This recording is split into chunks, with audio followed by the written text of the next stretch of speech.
ट्रांसमाइग्रेटेड into one piece world with a gift pack. अध्याय 141 अधिकार का कमरा और 5 बुजुर्ग। समुद्री मुख्यालय। कैडो के विरुद्ध ब्लेज की लड़ाई ने मुख्यालय में उपस्थित मरीन सैनिकों और अधिकारियों के खून में उबाल ला दिया तथा उनके मनोबल को उत्तेजित कर दिया, जबकि उनकी आंखें मजबूत बनने की इच्छा से जल उठीं। यद्यपि ब्लेज घंटों तक लड़ने के बाद युद्ध हार गया, लेकिन उसकी ताकत, दृढ़ संकल्प और दृढ़ता ने अनगिनत मरीन सैनिकों का दिल जीत लिया। ओ लड़का! वाइस एडमिरल त्सुरु, जो सेंगोकू के बगल में खड़ी थी, ने आह भरी और अपने दिल में सोचा, सेंगोकू, ऐसा करके तुम क्या हासिल करना चाहते हो? दरअसल ब्लेज की ताकत सेंगोकू की उम्मीदों से कहीं ज्यादा है। ऐसा क्यों किया? इसका कारण यह है कि वो सैनिकों का मनोबल बढ़ाना चाहता था और साथ ही मरीन के बीच ब्लेज की स्थिति को भी बढ़ाना चाहता था। Pangea castle, Mary Geoise. अधिकार कक्ष। एक बड़ा, विस्तृत और भव्य कमरा जिसमें दीवारों के साथ साथ ऊंची कोठरियां और खिड़कियां हैं। ये वो जगह है जहां 5 बुजुर्ग मिलते हैं और उनसे मिलने आए हर व्यक्ति से मिलते हैं। अभी वे ब्लेज की कैडो के साथ लड़ाई पर चर्चा कर रहे हैं। 5 बुजुर्गों में से एक, जिसके चेहरे के बाएं हिस्से पर एक निशान था और एक चलता फिरता सारस था, बोला, उसकी प्रगति की दर तेज है। उसकी ताकत एडमिरल्स के स्तर को पार कर गई है और अब वो योंको के स्तर तक पहुंचने में ज्यादा समय नहीं लगाएगी। हमारे लिए ये अच्छी बात होनी चाहिए थी कि उसके जैसा कोई व्यक्ति हमारे पक्ष में हो, लेकिन उसके पिछले कार्यों को देखते हुए हम कह सकते हैं कि वो विश्व सरकार से नफरत करता है। लंबे सफेद बालों वाले एक लंबे और पतले दाढ़ी वाले व्यक्ति ने कहा, अब समय आ गया है कि हम तय करें कि उसके साथ क्या करना है। अगर हम और इंतजार करेंगे तो उसे नियंत्रित करना और भी मुश्किल हो जाएगा। हम उसे और अधिक नजरअंदाज नहीं कर सकते। उसकी महत्वाकांक्षाएं उसके शक्तिशाली विजेता हकी को देखते हुए बहुत ऊंची है। वो गैर्ब से अलग है, लेकिन सेंगोकू बिना किसी शर्त के उसका समर्थन करता है। अगर हमें कुछ करना है तो हमें अभी करना होगा। समुराई तलवार अपने साथ रखने वाले बुजुर्ग ने कहा, चलो एक बार फिर उसका परीक्षण करते हैं। यदि वो हमारे अधिकार का विरोध करने पर अड़ा हुआ है तो हमारे पास उसे खत्म करने के अलावा कोई विकल्प नहीं है। सभी 5 बुजुर्गों ने इस प्रस्ताव पर चर्चा की और सहमति जताई। वे जानते थे कि ब्लेज को मरीन में छोड़ना बहुत खतरनाक है, क्योंकि वो ऐसा व्यक्ति है जो आदेशों का पालन नहीं करता। अपनी ताकत के साथ उसके लिए फ्लीट एडमिरल के पद तक पहुंचना कोई समस्या नहीं होगी, लेकिन फिर क्या वह उनके आदेशों को सुनेगा? इसका जवाब एक बड़ा नहीं है। वे पहले से ही अनुमान लगा सकते थे कि अगर मरीन ब्लेज के नियंत्रण में आ गए तो क्या होगा। ब्लेज उनकी आंखों में कांटा बन गया है, जिसे जल्द से जल्द खत्म किया जाना चाहिए। वे कौन सा तरीका अपनाने जा रहे हैं, ये रहस्य है। ठीक इसी तरह उन्होंने एक सामान्य बातचीत में ब्लेज के भाग्य का फैसला कर दिया। यह आश्चर्य की बात नहीं है, क्योंकि वे चरमपंथी हैं जो विश्व सरकार के अधिकार को बनाए रखने और विश्व संतुलन बनाए रखने के लिए अनगिनत निर्दोष लोगों की बलि चढ़ा सकते हैं। वापस युद्ध की ओर। ब्लेज ज्यादा देर तक बेहोश नहीं रहा। आधे घंटे बाद उसे होश आया और उसके शरीर में चीरफाड़ करने वाला दर्द महसूस हुआ। जब उसने चारों ओर देखा तो उसे आश्चर्य हुआ कि लड़ाई पहले ही खत्म हो चुकी थी, और जब उसने गैर्ब को जहाज के डेक पर खड़ा देखा तो उसे सब समझ में आ गया। उसे आंखें खोलते देख जहाज पर मौजूद सभी लोगों ने राहत की सांस ली। कैडो कहाँ है? क्या हुआ? ब्लेज ने रेगिस से पूछा, जबकि रेगिस ने आगे की घटनाएं बताई। जैसे ही आप बेहोश हो गए, आओ किजीसा ने कैदो से भिंत की, लेकिन वाइस एडमिरल गैर्ब के आगमन को भांपते हुए कैदो शैतान फल को पीछे छोड़कर राजा और रानी के साथ चले गए। ब्लेज ने समझ में सिर हिलाया। वो जानता था कि गैर्ब के बिना भी कुजान कुछ समय के लिए कैडो को संभालने में सक्षम है। अपनी शैतानी फल शक्तियों और जीवन शक्ति से अपनी चोटों को ठीक करते हुए, जो कुछ हद तक ठीक हो गई थी, ब्लेज ने अपने पैरों पर खड़े होकर पुनः युवा महसूस किया। ये एक पुरस्कृत लड़ाई है, क्योंकि उसने योंको की असली शक्ति का अनुभव किया है और उसकी ताकत में एक नए स्तर पर सुधार हुआ है। उसने अपने रयुओं या आंतरिक विनाश को पूरी तरह से सिद्ध कर लिया है, जबकि उसने उन्नत अवलोकन हकी अवधारणा को भी समझ लिया है, भविष्य की दृष्टि। इसके अलावा कैडो के संपर्क में आने से ब्लेज को हाओ शोकू इन्फ्यूजन में महारत हासिल करने के लिए जरूरी जानकारी मिली। वो लफी नहीं है, क्योंकि वो लड़ाई के बीच में इसे समझ नहीं पाया था। उन्होंने एक बात और जान ली, हाओ शोकू जल से सिखाया या प्रशिक्षित नहीं किया जा सकता। इसे सफलतापूर्वक उपयोग करने के लिए व्यक्ति को स्वयं इसका एहसास होना चाहिए। ब्लेज को पूरा भरोसा है कि अगली बार जब वो कैडो से मिलेगा तो नतीजा अलग होगा। वो इतना घमंडी नहीं है कि वो दावा करे कि वो कैडो को हरा देगा, लेकिन वो निश्चित रूप से हारेगा भी नहीं। उस समय उसके कान में एक सिस्टम नोटिफिकेशन आया, जिससे ब्लेज भ्रमित हो गया, क्योंकि उसने कोई उपलब्धि पूरी नहीं की थी और नहीं उसने किसी को हराया था। जब उसने जांच की तो वो हैरान रह गया। उपलब्धि पूर्ण, वाइस एडमिरल बने। पुरस्कार +2.0 हकी 2.0 निःशुल्क विशेषता बिंदु। ये देखकर ब्लेज मुस्कुराया क्योंकि वो जानता था कि इसका क्या मतलब है। कैडो के साथ उसकी लड़ाई खत्म होते ही सेनगोकू ने उसे वाइस एडमिरल के पद पर पदोन्नत कर दिया। फिर उसने अपना स्टेटस पैनल चेक किया। नाम ब्लेज हंट, व्यवसाय मरीन, संविधान 65.8, शैतान फल 63.7, हकी 64.3, निःशुल्क विशेषता बिंदु 6.5। उसकी सभी विशेषताएं तेजी से बढ़ी है। 2.0 हकी पॉइंट और 2.0 मुफ्त विशेषता पॉइंट के अलावा उसने एक उपलब्धि पूरी करने से जो हासिल किया वह ये कि कैडो के साथ लड़ाई ने उसके संविधान गुण को 0.4, डेविल फ्रूट को 1.0 और हकी को 0.5 तक बढ़ा दिया। मुख्य वृद्धि शैतान फल विशेषता से हुई क्योंकि इसमें पूरे 1 अंक की वृद्धि हुई, जिसका श्रेय उसे आग की वास्तविक प्रकृति को समझने को जाता है। ब्लेज ने अपनी मुट्ठी भींच ली क्योंकि वो जानता था कि वो व्हाइटबर्ड को चुनौती देने से ज्यादा दूर नहीं है। उसी समय कुजान और गैर्ब सैनिकों को रवाना होने की तैयारी करने का आदेश देकर आए। वाह, तुम बदमाश, मुझे लगा था कि चोटों के कारण तुम 1 सप्ताह तक नहीं उठोगे। तुम्हें सुधार हुआ है। गैर्ब जोर से हंसा जबकि ब्लेज ने बस अपनी आंखें घुमाई।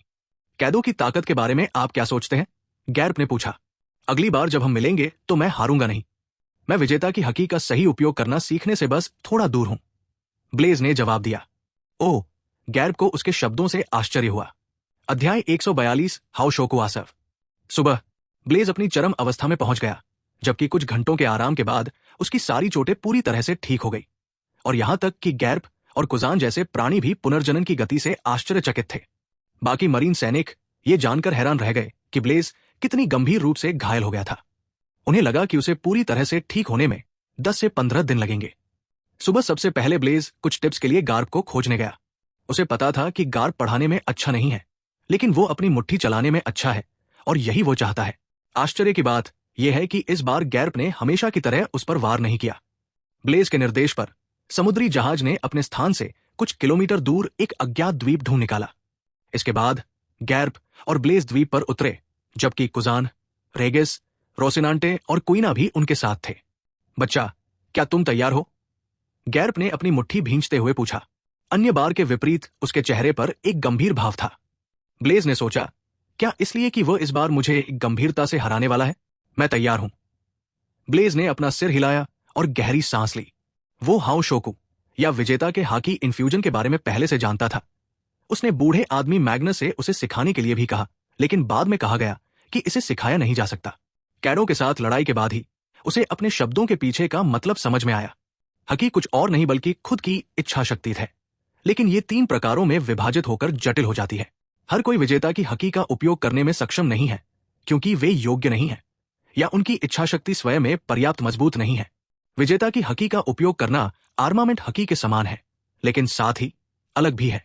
आर्मामेंट हकी के विपरीत जो प्रशिक्षित है और इच्छा शक्ति से उपजा है, विजेता की हकी सिर्फ विशुद्ध इच्छा शक्ति है। इसलिए ब्लेज ने सभी जटिल चीजों को नजरअंदाज कर दिया और बुनियादी बातों पर ध्यान केंद्रित किया। ध्यान केंद्रित करने पर हकी या सिर्फ शुद्ध इच्छा शक्ति उसके दाहिने हाथ में प्रवाहित हुई और उसकी मुट्ठी पर चढ़ गई। ब्लेज की बाह से गहरे बैंगनी रंग की ऊर्जा की धाराएं निकल रही थी। यह देखकर गैर्ब मुस्कुराया। तुम्हें अभी भी बहुत आगे जाना है। अपने पैर पर जोर से प्रहार करते हुए गैर्ब आगे बढ़ा और अपनी मुट्ठी पर मुक्का मारा, जिससे बैंगनी बिजली चमक उठी, जबकि ब्लेज ने भी वैसा ही किया। बूम! उनकी मुट्ठी ने तो उसे छुआ तक नहीं, लेकिन उसके प्रभाव से ही काली बिजली की एक धारा उत्पन्न हुई, जिसके बाद एक शक्तिशाली प्रघात तरंग उत्पन्न हुई, जिसने अपने रास्ते में आने वाली हर चीज को नष्ट कर दिया। जहां तक कुजान, रेगिस, रोसिनांटे और कुइना का प्रश्न है, उन्हें आघात की लहर से नहीं, बल्कि 2 कॉन्करर के हकी उपयोगकर्ताओं के बीच टकराव से उत्पन्न भारी दबाव के कारण पीछे धकेला गया। ऊपर के बादल विभाजित नहीं हुए क्योंकि आकाश साफ नीला था और उस पर कोई बादल नहीं था। उनकी मुट्ठी तो छू भी नहीं रही है, कुइना ने ऊंची आवाज में कहा, क्योंकि उसने पहली बार ऐसा कुछ देखा था। जबकि रेगिस और रोसिनांटे अपनी आंखें खुली रखकर देख रहे थे। यह विजेता की हकी की शक्ति है। कुजान ने आह भरी और अपना सिर हिलाया। यही कारण है कि मरीन हाओशोकू उपयोगकर्ताओं को पूरी क्षमता और उनकी क्षमता का एहसास होने से पहले ही खत्म करने की कोशिश करते हैं। ब्लेज और गैर्ब ने इसे समाप्त करने से पहले 2 घंटे तक लड़ाई लड़ी। आखिरकार अगर वे पूरी ताकत से लड़ते तो उनकी लड़ाई कई दिनों तक चलती। उनके पास बर्बाद करने के लिए इतना समय नहीं है। इसके अलावा ब्लेज गैर्ब से लड़ना चाहता था ताकि वो कॉन्करर हकी के उपयोग को समझ सके और उन्नत अवलोकन हकी फ्यूचर साइट के उपयोग से खुद को परिचित कर सके। समुद्री मुख्यालय ब्लेज और उनकी यूनिट कुछ घंटों की यात्रा के बाद दोपहर के आसपास मुख्यालय पहुंची। जैसे ही उनका जहाज मरीन फोर्ट पहुंचा और जब ब्लेज जहाज से नीचे उतरा तो उसके रोंगटे खड़े हो गए, क्योंकि जिस तरह से हर कोई उसे देख रहा था वो डरावना और अजीब लग रहा था। लेकिन उन आंखों में उसे गहरा सम्मान और प्रशंसा का भाव दिखाई दिया। क्या हो रहा है? उसे ये नहीं पता था कि कैरों के खिलाफ उसकी लड़ाई दूर दूर तक फैल चुकी है। गार्डन लाइन और न्यू वर्ल्ड के आसपास ऐसे बहुत कम लोग होंगे जो उसका नाम नहीं जानते होंगे। इसके अलावा आज की खबर पूरी तरह से उनके बारे में है। स्ट्रॉन्गेस्ट मरीन शीर्षक वाले अखबार ने पूरी दुनिया में धूम मचा दी है, जिससे उनकी प्रसिद्धि दूसरे स्तर पर पहुंच गई है। जब ब्लेज ने मरीन सैनिक से पूछा कि क्या हुआ था, तो उसे कारण पता चला, और यह भी कि मुख्यालय में सभी लोग उसकी लड़ाई को देख रहे थे। ब्लेज का दिल थोड़ा गर्म हो गया, क्योंकि उसे समझ में आ गया कि सैनिकों पर इसका किस तरह का प्रभाव पड़ेगा और इससे शीर्ष स्तर के मरीन अधिकारियों के बीच उसकी प्रतिष्ठा कैसे बढ़ेगी। सच तो यह है कि उसे अभी इस तरह के प्रभाव की जरूरत है, क्योंकि वह मरीन को विश्व सरकार के नियंत्रण से अलग करना चाहता है। उसे सेंगोकू को उसके भरोसे के लिए धन्यवाद देना चाहिए। इसके बाद ब्लेज सेंगोकू से मिलने गया और उसे कैरो के साथ हुई मुठभेड़ के बारे में बताया तथा उसे किंग से प्राप्त शैतानी फल दिया। फ्लीट एडमिरल कार्यालय, ये एक ड्रैगन फल मॉडल है, एलोसोरस। कोई आश्चर्य नहीं कि कैरो ने रुचि दिखाई। वो जुआन प्रकार के उपयोगकर्ताओं से बनी एक सेना बनाने की कोशिश करता है। कई दुर्लभ प्रकार के जुआन फल उसके अधीनस्थों द्वारा खाए जाते हैं। सेंगोकू ने शैतान फल को संग्रहित किया और पूछा, योनको की ताकत के बारे में आप क्या सोचते हैं? मजबूत। वो अविश्वसनीय रूप से मजबूत है। उसकी तुलना में क्रिस्टल बहुत कमजोर है। वो 4 सम्राटों में सबसे कमजोर की उपाधि के लायक भी नहीं है। ब्लेज ने जवाब दिया, क्रिस्टल पायरेट्स का अपना उपयोग है। मुझे पता है कि आपकी उनसे दुश्मनी है, लेकिन अगर आप जाकर उन्हें मार देंगे तो इससे अनावश्यक अराजकता पैदा होगी, इसलिए कुछ समय तक प्रतीक्षा करें। मैं तुमसे वादा करता हूं सेंगोकू-सान, मैं उन्हें नष्ट करने के लिए अपने रास्ते से नहीं हटूंगा, लेकिन अगर वे मेरे रास्ते में आ गए तो मैं इसकी गारंटी नहीं दे सकता। ब्लेज ने अपना वचन दिया। ठीक है, मैं इसकी सराहना करता हूं। आपकी ताकत और योग्यता को ध्यान में रखते हुए आपको वाइस एडमिरल के पद पर पदोन्नत किया गया है। मुझे आशा है कि आप अपने पद का बुद्धिमानी से उपयोग करेंगे और अपराधियों और समुद्री डाकुओं से भरी दुनिया में न्याय लाएंगे। हाँ, मुझे पता है कि तुम अभी अभी वापस आई हो, लेकिन मुझे तुम्हारी मदद की जरूरत है। तुम्हें अमेजन लिली की एक और यात्रा करनी होगी। मैंने एक छोटी सी बैठक के लिए 7 सरदारों को इकट्ठा करने की योजना बनाई है। चूंकि ये उनका पहला मौका है, मुझे नहीं लगता कि वे मैरिनफोर्ड आएंगे, इसलिए मैंने सबाउडी द्वीप समूह पर इसकी व्यवस्था की। कोई बात नहीं सेंगोकू-सान, ये मेरे लिए छुट्टी जैसा है। ब्लेज ने ठहाका लगाया, जबकि हैनकॉक का चित्र उसके दिमाग में आया। अध्याय 100, खतरा नजदीक आ रहा है। Amazon lily. हैनकॉक अपने बिस्तर पर लेटी हुई थी। उसे पसीना आ रहा था, उसे सांस लेने में दिक्कत हो रही थी और उसका पूरा चेहरा लाल हो गया था। सैंडरसोनिया और मैरीगोल्ड ने चिंता में हैनकॉक को देखा। एल्डर न्योन के लिए जब उन्होंने हैनकॉक की हालत देखी तो उनका चेहरा बदल गया। उन्होंने हैनकॉक की बुदबुदाहट सुनी। मैं सांस नहीं ले पा रहा हूं। क्या मैं मरने जा रहा हूं? हाँ, एल्डर न्योन ने गंभीर स्वर में उत्तर दिया। क्या? एल्डर न्योन, यह मजाक करने की बात नहीं है। सैंडरसोनिया और मैरीगोल्ड गुस्से में भड़क गए और उन्हें मजाक न करने की चेतावनी दी। लेकिन एल्डर न्योन के अगले शब्द, मैं मजाक नहीं कर रहा हूं, ने उन्हें एहसास दिलाया कि वे किस गंभीर स्थिति में हैं। यह कैसे हुआ? एल्डर न्योन ने निराशा में अपना हाथ उसके सिर पर रखा। एल्डर न्योन, क्या आप जानते हैं कि एल्डर सिस के साथ क्या हो रहा है? पूर्व साम्राज्ञी मरने से पहले इसी बीमारी से पीड़ित थी। मुझे भी ये बीमारी हुई थी, लेकिन मैं बच गई क्योंकि मैंने समय रहते देश छोड़ दिया था। अब हैबी में उसी बीमारी से पीड़ित है, प्रेम रोग। प्रेम रोग? दोनों हैनकॉक बहनों के चेहरे पर अजीब सा भाव उभर आया। हाँ, हैबी में इस लेख को देखो। एल्डर न्योन ने आज प्रसारित समाचार पत्र दिखाया, जिसका शीर्षक बहुत ही आकर्षक था, सबसे शक्तिशाली मरीन। लेकिन जिस चीज ने हैनकॉक का ध्यान खींचा वो था ब्लेज का समुद्री पोशाक में सुंदर रूप, जो एक विशाल एजियोर ड्रैगन कैरो का सामना कर रहा था। सभी को चौंकाते हुए हैनकॉक सीधा बैठ गया और न्योन के हाथ से अखबार छीन लिया। बड़ी बहन, क्या आप ठीक है? उसकी अचानक हरकत से चौंककर सैंडरसोनिया और मैरीगोल्ड ने चिंता से पूछा। एल्डर न्योन का चेहरा मुस्कुरा उठा, क्योंकि वह जानती थी कि इसका क्या मतलब है। हैनकॉक को बचाने के लिए उनके पास ब्लेज को बुलाने के अलावा कोई विकल्प नहीं है। समुद्री मुख्यालय। जैसे ही ब्लेज फ्लीट एडमिरल के दफ्तर से बाहर आया, उसका डेन डेन मुशी बज उठा। यह देखकर कि यह एक अपरिचित कॉल थी, उसे थोड़ा आश्चर्य हुआ। हेलो, नमस्ते। मैं एल्डर न्योन हूं। ओ एल्डर न्योन, ये क्या है?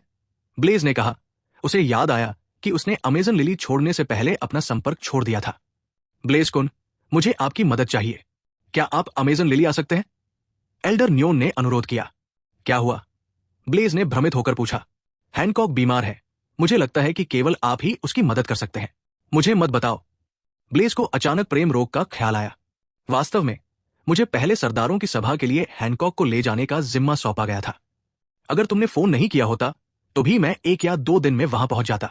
अच्छा, हैनकॉक के लिए यह अच्छा है कि वो कुछ दिनों के लिए अमेजन लिली को छोड़ दे। मैं हैनकॉक को तुम्हारे आगमन के बारे में सूचित कर दूंगा। ठीक है, मैं कुछ घंटों में वहां पहुंच जाऊंगा, एल्डर न्योन।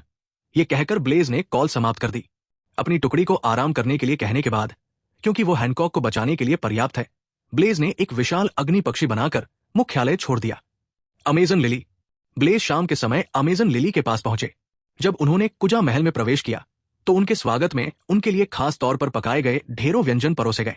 हैनकॉक की बात करें तो वो बैंगनी रंग की पोशाक पहने हुए बेहद खूबसूरत दिख रही थी और उसके चेहरे पर एक प्यारी सी मुस्कान थी। मूल श्रृंखला के विपरीत उसने उसे देखते ही मूल समय रेखा की तरह व्यवहार नहीं किया, लेकिन वो उसकी आंखों में देखने से कतरा रही थी और उसके चेहरे पर एक प्रेम में पड़ी जवान लड़की की तरह शर्म की एक झलक थी। ब्लेज को समझ नहीं आ रहा था कि वो क्या प्रतिक्रिया दे। असल में वो हैनकॉक को सिर्फ इसलिए पसंद नहीं करता क्योंकि वो खूबसूरत है, बल्कि इसलिए भी क्योंकि वो कोमल और दयालु है। वो उसे बिगाड़ना चाहता है, लेकिन वो भावनाओं को स्वीकार करने की जल्दी में नहीं था, क्योंकि वो पहले महसूस करना चाहता था और उन्हें महसूस करने के लिए कुछ समय लेना चाहता था। वो ये सुनिश्चित करना चाहता था कि वो उससे सिर्फ उसकी खूबसूरती की वजह से प्यार नहीं करता। हैनकॉक, मैंने नहीं सोचा था कि हम इतनी जल्दी फिर मिलेंगे। आप कैसे हैं? मैं ठीक हूं, हैनकॉक ने उत्तर दिया, लेकिन वो तुरंत ही शर्मीली हो गई। इसके बाद ब्लेज ने उनके लिए तैयार की गई बड़ी दावत का आनंद लिया। दावत के दौरान एल्डर न्यो ने पूछा, मुझे आश्चर्य है कि आपने उस राक्षस कैडो से अकेले ही लड़ाई की। क्या आप कैडो को जानते हैं? मैं उसे समुद्र का सम्राट बनने से बहुत पहले से जानता हूं और वो कितना शक्तिशाली है। नई दुनिया के बारे में थोड़ा भी ज्ञान रखने वाला कोई भी व्यक्ति उसकी कुख्यात प्रतिष्ठा को जानता होगा। वो वास्तव में बहुत ताकतवर है। मेरे हमलों से उसे खरोंचने के अलावा कुछ नहीं हुआ। ब्लेज ने मांस का एक बड़ा टुकड़ा निगलते हुए कहा, सरदारों की सभा के बारे में, क्योंकि ये पहली बार है जब ये सबाउडी में हो रही है। हैनकॉक, हम 2 दिन में प्रस्थान करेंगे। ब्लेज के बोलते ही हैनकॉक ने उत्तर दिया, ठीक है। ब्लेज ने हैनकॉक के आग्रह को ठुकराते हुए कुजा महल या शहर में नहीं रुका और शहर के बाहर जंगल में चला गया। उसे अपने समय का बुद्धिमानी से उपयोग करने और प्रशिक्षण लेने की आवश्यकता है। वो फिर से हार का स्वाद नहीं चखना चाहता। ये उसे किसी भी चीज से ज्यादा निराश करता है। इसके अलावा एक बहुत बड़ा संकट उसके सामने आने वाला है। 2 दिन जल्दी ही बीत गए। ब्लेज ने अमेजन लिली को हैनकॉक के साथ छोड़ दिया, जबकि कुजा समुद्री डाकू उसकी सुरक्षा के लिए उसके साथ चले गए। हैनकॉक को इसकी परवाह नहीं थी, क्योंकि वो ब्लेज पर बहुत भरोसा करती थी। एल्डर न्यो ने देखा कि उनका जहाज अमेजन लिली से निकल रहा था। उसने अपने दिल में सोचा, पिछली सभी महारानी इसलिए मर गई क्योंकि उन्होंने अपनी इच्छाओं से खुद को दूर करके अपनी भावनाओं को दबाने की कोशिश की थी। ब्लेज के साथ जाने से हैनकॉक को वही भाग्य नहीं भुगतना पड़ेगा। वापसी का सफर इतना उबाऊ नहीं था, क्योंकि हैनकॉक भी उनके साथ थे।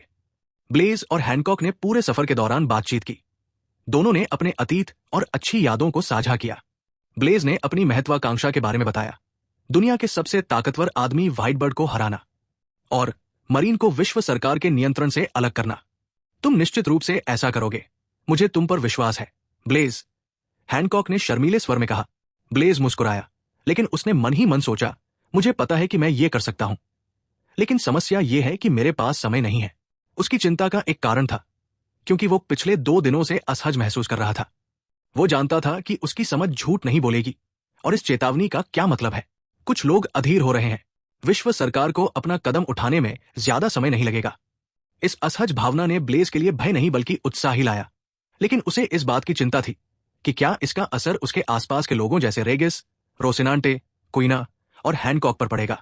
वैसे भी जो आ रहा है उसे वो रोक नहीं सकता, वो केवल उसका सामना कर सकता है। अध्याय 144, सरदारों का जमावड़ा। सबाउडी द्वीप समूह। सरदारों का सम्मेलन आज GR60 स्थित मरीन बेस में हो रहा है। जहां तक ब्लेज और हैनकॉक का सवाल है, वे कल सबाउडी पहुंचे और प्रसिद्ध स्थानों का भ्रमण करते हुए समय बिताया। नाश्ता करने के बाद ब्लेज ने हैनकॉक को उसके सरपह थियर सैलोमी के साथ बैठक स्थल तक पहुंचाया। जैसे ही वे निकट पहुंचे, उन्होंने दूर से एक बहुत बड़ा शोर सुना। तुम क्या कर रहे हो? तुम मुझ पर हमला क्यों कर रहे हो? मैं नहीं, मेरे हाथ पैर अपने आप चल रहे हैं। जब ब्लेज ने कुछ और कदम आगे बढ़ाए तो उसने देखा कि क्या हो रहा है। एक वाइस एडमिरल ने अपने बगल में खड़े एक व्यक्ति पर तलवार से हमला कर दिया, जबकि दूसरा हैरान होकर बचाव कर रहा था। यह डोफ्लेमिंगो का काम है, जो अपने तार खींचकर चाल चलता है। आसपास सिर्फ वही नहीं है, बल्कि हर तरह के लोग इकट्ठे हो गए हैं। ब्लेज ने जिन्बे, मगरमच्छ, गेको मोरिया और बाथोलोम्यू कुमा को देखा। मगरमच्छ और मोरिया मजे से खेल देख रहे थे, जबकि कुमा और जिन्बे बिना किसी परेशानी के खड़े थे। सातों में से सिर्फ ड्रैक्यूल मिहोक ही चूक गया। मरीन की तरफ से उसने वाइस एडमिरल सुरु और निचले रैंक के कुछ अन्य मरीन को देखा। डोफ्लेमिंगो ने ब्लेज को देखते ही अपनी चालें बंद कर दी। उसके आगमन ने सभी का ध्यान आकर्षित किया, क्योंकि वे उसके बारे में बहुत अच्छी तरह से जानते थे, जिसे हाल ही में सबसे मजबूत मरीन द्वारा सम्मानित किया गया था। ब्लेज के चेहरे पर बेपरवाही का भाव था। वो साधारण कपड़े पहने हुए था और उसके कंधों पर मरीन कोट लटका हुआ था। उसके कुछ न करने पर भी आसपास के सरदारों को एक प्रबल अनुभूति हुई। ब्लेज ने बस डोफ्लेमिंगो को देखा और जिन तारों का उपयोग उसने मरीन को नियंत्रित करने के लिए किया था, वे टूट गए और उनमें आग लग गई तथा नील सफेद लौ तारों के माध्यम से जलने लगी। डोफ्लेमिंगो ने आग की लपटों से बचने के लिए जल्दी से तार काट दिए, जबकि उसका माथा पसीने से भीगा हुआ था और उसकी इंद्रियां उसे चेतावनी दे रही थी। Vice admiral Blaze. निचले रैंक के नौसैनिकों ने गहरे सम्मान के साथ सलामी दी। हैनकॉक की आंखें, जो उसके बगल में थी, चमक उठीं, क्योंकि वो महसूस कर सकती थी कि हर कोई ब्लेज को कैसे देख रहा है। उसमें श्रद्धा, प्रशंसा, कृतज्ञता और भय की झलक थी। डोफ्लेमिंगो, तुम क्या कर रहे हो? मरीन पर हमला कर रहे हो? क्या तुम एक और पिटाई चाहते हो? ब्लेज ने पूछा, जबकि उसके कॉन्करर की हकी ने उसे लगभग घुटनों पर ला दिया। जब मैंने उससे लड़ाई की थी, तब से वो और भी ताकतवर है। डोफ्लेमिंगो की नजर में एडमिरल भी खतरा नहीं है, लेकिन ब्लेज एक अलग मामला है। वो एक राक्षस है, जो अपने दिल के अलावा किसी की नहीं सुनता। आप लोग विश्व सरकार के साथ गठबंधन करने वाले सरदार हो सकते हैं, लेकिन अगर मैं आप में से किसी को भी निर्दोष लोगों को नुकसान पहुंचाने के लिए शक्तियों का उपयोग करते हुए पाता हूं, तो मैं आपको भी उसी तरह से पीटूंगा। ब्लेज ने सरदारों की भीड़ पर नजर डाली। बेशक हैनकॉक एक अपवाद है। उसकी धमकी सुनकर मगरमच्छ और मोरिया के चेहरे पर मुस्कान आ गई। भले ही वे कुछ अराजक समुद्री डाकू हैं, लेकिन उनकी अपनी गरिमा है और उनके पास अच्छा खासा अनुभव भी है। लेकिन अब किसी ने उनके सामने ही उन्हें धमका दिया है, तो भला वे क्रोधित क्यों न होते? इससे पहले कि वे गुस्से में भड़कते, सेंगोकू एडमिरल किजारू के साथ आ गया। देर से आने के लिए माफी चाहता हूं।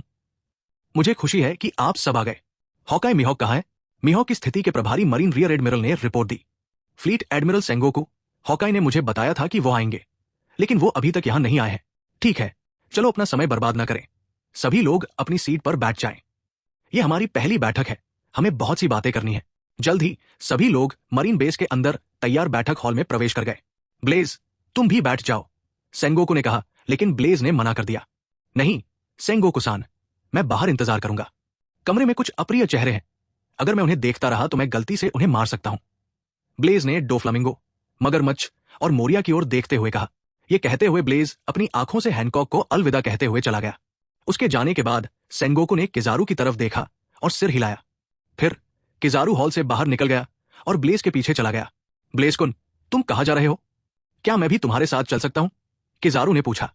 बेशक, मैं कुछ वाइन पीने की योजना बना रहा हूं, ब्लेज ने जवाब दिया। हाल ही में वो वाइन और उसके अद्भुत स्वाद के प्यार में पड़ गया है। उसने अपने दिल में सोचा, कोई आश्चर्य नहीं कि वन पीस की दुनिया में कई किरदार वाइन पसंद करते हैं। जैसे ही वे मरीन बेस से बाहर निकले, उनकी मुलाकात आखिरी सरदार ड्रैक्यूल मिहोक से हुई। वो बिल्कुल वैसा ही दिख रहा था जैसा कि सीरीज में दिखाया गया था। काले कोट में लिपटा हुआ और उसकी पीठ पर बड़ी तलवार योरू थी। ओ माय, ड्रैक्यूल मिहोक, किजारू ने उदासीन स्वर में कहा, जैसे उसे कोई परवाह ही नहीं थी। हॉकी मिहोक। ब्लेज ने बाद वाले पर नजर डाली। वो बता सकता था कि बाद वाला मजबूत है, बहुत मजबूत। वास्तव में उसका हकी स्तर एडमिरल से थोड़ा ऊपर है। वाइस एडमिरल ब्लेज, मुझे आपसे यहां मिलने की उम्मीद नहीं थी। मिहोक ने भी ब्लेज की बारीकी से जांच की। खबरों के अलावा उसने शैंक से ब्लेज के बारे में सुना था, जब वो हाल ही में उनसे मिला था। आपको जाना चाहिए, बैठक शुरू हो चुकी है। ये शब्द कहते हुए ब्लेज उदासीन भाव से उनके पास से चला गया। यदि ब्लेज को हॉकाई के स्तर का कोई अन्य व्यक्ति मिलता तो वो उनसे लड़ने के लिए उत्साहित होता, लेकिन हॉकाई अलग है क्योंकि वह एक तलवारबाज है। इसके अलावा वो इतना मजबूत भी नहीं है कि उसकी दिलचस्पी जगा सके। ब्लेज की मौजूदा ताकत के साथ दुनिया में सिर्फ कुछ ही लोग उसका मुकाबला कर सकते हैं। कुछ ही मिनटों में ब्लेज और किजारू एक दूसरे से बातें करते हुए GR 70 पर पहुंच गए। ग्रोव 70 से 79 होटलों और बार के लिए प्रसिद्ध है, इसलिए यह कुछ खाली समय बिताने के लिए सही जगह है। ब्लेज ने अचानक एक होटल में प्रवेश किया और वाइन तथा कुछ स्वादिष्ट व्यंजन ऑर्डर किए। फिर उसने किजारू से पूछा, क्या आप कुछ बात करना चाहते हैं एडमिरल किजारू? तुम बहुत उत्सुक हो ब्लेज कुन, किजारू ने चेहरे पर आश्चर्य का भाव लाते हुए पूछा। नहीं, मैं तुम्हें अच्छी तरह जानता हूं। तुम मजेदार नहीं हो। सेंगो कुसान के पास हमारे लिए एक महत्वपूर्ण कार्य है। ये एक पूर्ण रहस्य है, इसलिए इसकी जानकारी किसी को भी न बताएं, यहां तक कि अपनी यूनिट को भी नहीं। ब्लेज ने पूछा, हम कब जा रहे हैं? यदि हमें समय पर वहां पहुंचना है तो हमें आज सूर्यास्त से पहले निकलना होगा। इसके बाद किजारू ने मिशन के कुछ विवरण साझा किए। अध्याय 145 कबूल करना। मिशन की जानकारी साझा करने के बाद किजारू कुछ अधूरे काम पूरे करने के लिए निकल पड़े। उनके अनुसार वे सूर्यास्त से पहले सबाउडी से ही निकल जाएंगे। किजारू ने जो बताया उसके अनुसार उनके कार्य में कई महत्वपूर्ण वैज्ञानिकों की सुरक्षा करना और उनके बेस को नए स्थान पर ले जाने में उनकी मदद करना शामिल है। यह केवल किजारू का कार्य था, लेकिन समुद्री खुफिया विभाग को रिपोर्ट मिली कि अंडरवर्ल्ड के लोग इस अनुसंधान में रुचि रखते हैं और संभावना है कि इसमें एक बड़ा समुद्री डाकू दल शामिल हो। इसलिए अंतिम समय में ब्लेज को किसी भी अनावश्यक स्थिति से निपटने के लिए किजारू के साथ जाने की जिम्मेदारी सौंपी गई। सरदारों की सभा ज्यादा देर तक नहीं चली, क्योंकि ये 1 घंटे बाद ही समाप्त हो गई। ब्लेज ने अपनी शराब खत्म की और मरीन बेस की ओर वापस चला गया, लेकिन इससे पहले कि वो उस स्थान पर पहुंच पाता, उसने देखा कि हैनकॉक जिन्बे के साथ उसकी ओर आ रहा है। क्या सभा में कुछ दिलचस्प हुआ? ब्लेज ने पूछा। नहीं, ये बोरिंग था। ये चीज तुमसे मिलने पर अड़ी हुई थी। अगर उसने ये न कहा होता कि वो तुम्हें धन्यवाद देना चाहता है तो मैं उसे साथ नहीं लाती। हैनकॉक ने ब्लेज के पास जाते हुए नाक बहुत सिकोड़ी। समुद्र के शूरवीर जिन्बे, बहुत दिनों से नहीं मिले। मुझे आपके कप्तान के जाने का दुख है। वो एक अच्छे इंसान थे। ब्लेज आगे बढ़े और उनके कंधे थपथपाए। ब्लेज के शब्दों को सुनकर जिन्बे की आंखों में आंसू आ गए और वो कृतज्ञता महसूस करने लगा। पहली बार जब वे मिले थे, तब से ही उसे पता था कि ब्लेज दूसरे मरीन से अलग है और उसका काम करने का अपना तरीका है। यहां तक कि उस समय भी जब वे ब्लेज से पराजित हुए थे, टाइगर ने उनसे कहा था कि उसे उस मानव में कोई दुर्भावना महसूस नहीं हुई, बल्कि वो उन्हें बचाने की कोशिश कर रहा था। उस समय के लिए धन्यवाद। मुझे नहीं पता कि आपने हमें जाने देने का फैसला क्यों किया, लेकिन सन पायरेट्स वास्तव में इसके लिए आभारी है। ब्लेज ने हाथ हिलाते हुए कहा, मेरे पास अपने कारण थे, लेकिन अब इससे कोई फर्क नहीं पड़ता। रानी ओटोइमे कैसी है? क्या वो अभी भी मछली पुरुषों से याचिका पर हस्ताक्षर करने के लिए कह रही है? वो अच्छा कर रही है, हालांकि उसे शायद ही कोई सफलता मिली हो, लेकिन रानी ओटोइमे वास्तव में अपने प्रयासों में दृढ़ है। अगर वो सफल भी हो जाती है तो भी फिशमैन द्वीप को सतह पर लाने का समय नहीं आया है। ब्लेज ने अपना सिर हिलाया। फिर भी वो नहीं चाहता कि ओटोइमे जल्दी मर जाए। जिन्बे हैरान था। उस बारे में भूल जाओ। तुम्हारे बीच में होडी जोन्स नाम का कोई व्यक्ति है ना? जिन्बे ने एक पल सोचा और सिर हिलाकर कहा, हाँ, मेरे लिए उस पर नजर रखना। क्यों? बस करो। बेहतर होगा कि तुम खुद ही करो और उसकी सारी हरकतों पर नजर रखो तो तुम्हें समझ आ जाएगा। ठीक है, जिन्बे ने सहमति जताई। ऐसा इसलिए क्योंकि ये अनुरोध ब्लेज की ओर से था। अगर ये किसी और की ओर से होता तो वो उस व्यक्ति का मजाक उड़ाता। फिर मिलते हैं। ब्लेज ने जिन्बे को अलविदा कहा और हैनकॉक के साथ उसके जहाज तक गया। जैसे ही वे कुछ मिनट तक चले, ब्लेज ने धीरे से हैनकॉक का हाथ पकड़ लिया और बोला, हैनकॉक, तुम्हारे जाने के बाद मुझे नहीं पता कि हम फिर कब मिलेंगे, इसलिए मैंने बहुत सोचा। मुझे नहीं पता कि ये कब हुआ, लेकिन मुझे तुमसे प्यार हो गया है। उसकी बातें सुनकर हैनकॉक का दिल जोर से धड़क उठा और उसके चेहरे पर मीठी मीठी भावनाएं छा गई। उसका चेहरा लाल हो गया और उसे समझ नहीं आ रहा था कि वो क्या जवाब दे। ब्लेज को यह स्वीकार करने में समय लगा कि वो हैनकॉक से प्यार करने लगा है, क्योंकि उसका दिल दुनिया का सबसे मजबूत व्यक्ति बनने की महत्वाकांक्षा और संकल्प से भरा हुआ है। उसका लक्ष्य व्हाइट बियर्ड को हराना है, जो इस दुनिया के शिखर पर खड़ा है। लेकिन आज उसे ऐसा लग रहा था कि उसे जो महसूस हो रहा है उसे कह देना चाहिए, अन्यथा उसे जीवन भर पछताना पड़ेगा। उन्हें बंदरगाह क्षेत्र तक पहुंचने में ज्यादा समय नहीं लगा, जहां कुजा पायरेट्स जहाज खड़ा था। पूरे समय हैनकॉक चुपचाप ब्लेज का पीछा करता रहा, बिना कुछ बोले। ब्लेज ने हैनकॉक की मनस्थिति को समझते हुए पहल की। उसने अचानक हैनकॉक की कमर पकड़ी और उसे अपनी ओर खींचा। अपने हाथ से उसकी ठुड्डी को थोड़ा ऊपर उठाते हुए ब्लेज ने उसके होठों पर धीरे से चूमा। 10 सेकंड तक उसके होठों का स्वाद लेने के बाद उसने हैनकॉक को मुक्त कर दिया, जो मूर्ति की तरह स्थिर खड़ी थी, मानो उसने सोचने की सारी क्षमता खो दी हो। वास्तव में यह ब्लेज का भी पहली बार किसी महिला को चूमने का अनुभव है, क्योंकि तब तक धरती पर उसकी कोई गर्लफ्रेंड भी नहीं थी। धरती पर रहते हुए उसने एक गेमिंग कंपनी में काम किया है और उसका जीवन ज्यादातर घर और दफ्तर के इर्द गिर्द ही घूमता था। वो चाहता था कि उसका जीवन रोमांचकारी हो, लेकिन उसने कुछ भी करने की हिम्मत नहीं की। वो समय जब सचमुच जीवित महसूस करता था वो तब होता था जब वो अपनी कल्पना को उड़ान देता था, या अपने पसंदीदा उपन्यास मंगा पढ़ता था, या एनीमे देखता था। लेकिन जब वो पुनर्जन्म लेता है तो उसका व्यक्तित्व 180 डिग्री बदल जाता है, क्योंकि वह अपने उबाऊ पिछले जीवन से ऊब चुका होता है। इस बार वो चाहता है कि उसका जीवन उज्जवल, रोमांच और लड़ाई से भरा हो। वो मौत के सामने जोर जोर से हंसने के लिए तरसता है। तो क्या हुआ अगर वो मर गया?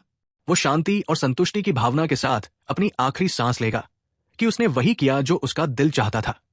हैनकॉक के सामने अपनी गलती स्वीकार करते हुए ब्लेज को लगा कि उसका मन पहले से कहीं ज्यादा साफ हो गया है। उसके कोमल गाल को सहलाते हुए ब्लेज ने धीरे से कहा, इस जीवन में तुम मेरी हो और मेरा सब कुछ तुम्हारा है। हैनकॉक ने अपने होंठ काटे, जबकि उसकी आंखें लाल हो गई और जल्द ही आंसू बहने लगे। बिना एक पल बर्बाद किए वो ब्लेज की बाहों में समा गई और उसे कसकर गले लगा लिया और उसकी गर्माहट महसूस की। हैनकॉक को पता था कि ब्लेज ही वो व्यक्ति है जिसके लिए वो अपनी जान दे सकती है और जिसे वो हमेशा प्यार कर सकती है। उसने अपना प्यार व्यक्त किया, भले ही वो उसका अतीत जानता हो। उसे इससे ज्यादा और क्या चाहिए? इस बीच कुजा समुद्री लुटेरों ने अपनी आंखें खोलकर इस मनमोहक दृश्य को देखा, और वे जो देख रहे थे उस पर विश्वास नहीं कर सके। क्या उस आदमी ने अभी अभी हेबी मेसामा को उसके मुंह में चूमा था? उसकी हिम्मत कैसे हुई? खासकर सैंडरसोनिया और मैरीगोल्ड। उन्हें उम्मीद नहीं थी कि उसकी ठंडी और घमंडी बहन दिन के उजाले में एक आदमी को गले लगाएगी, और वो भी इतने सारे लोगों के सामने। बहुत शर्मनाक।